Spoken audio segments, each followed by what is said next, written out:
Hey everybody, welcome back to Let's Make a Model. We're making some Pathfinders and it's part 4.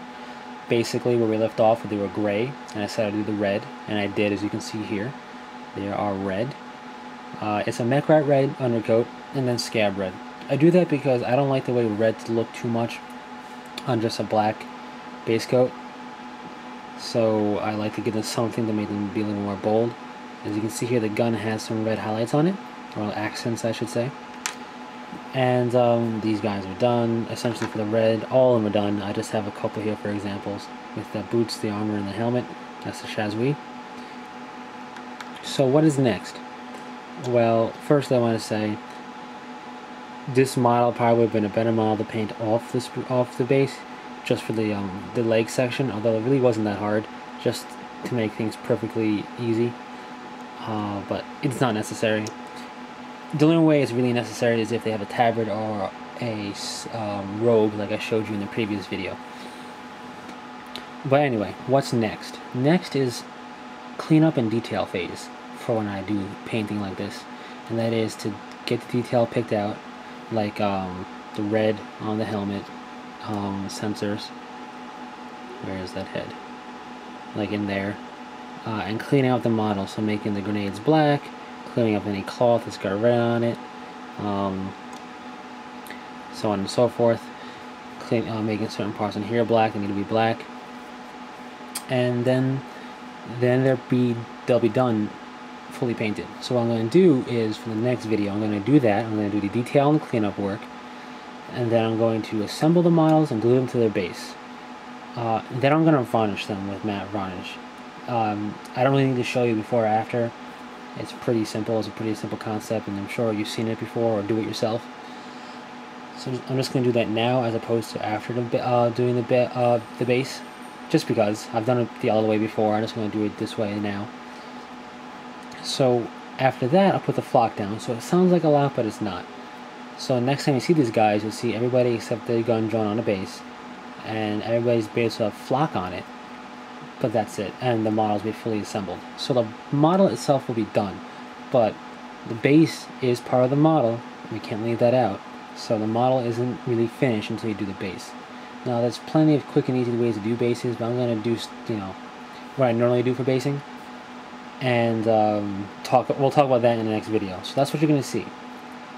As far as bases go, I normally do them first, but with slotted bases, with models that require slotted bases like these guys, I do them last because I glue the model to them before I do the bases. But for plastic models, I do all the bases first and then I start the models. It's just the way I do things. You could also clip the tab off of certain pewter models and glue them onto a non-slotted base if you really wanted to. Now it may take some finagling, maybe some pinning / green stuff work, as well as maybe some counterweights on the bottom of the base, but you can do it. I don't do it because it's not really worth it for me, but if people really hate slotted bases, you can do that. Now it will be a little harder for models like this that don't have a flat foot on it, or a kind of like lunge forward, but I assume you can still pull it off. So that's pretty much it. It's pretty much it for these guys. We're approaching the end. I hope everybody's enjoying this first installment of Let's Make a Model. When I do more complex things like vehicles and whatnot, the Fortress Monastery will also have posts about this.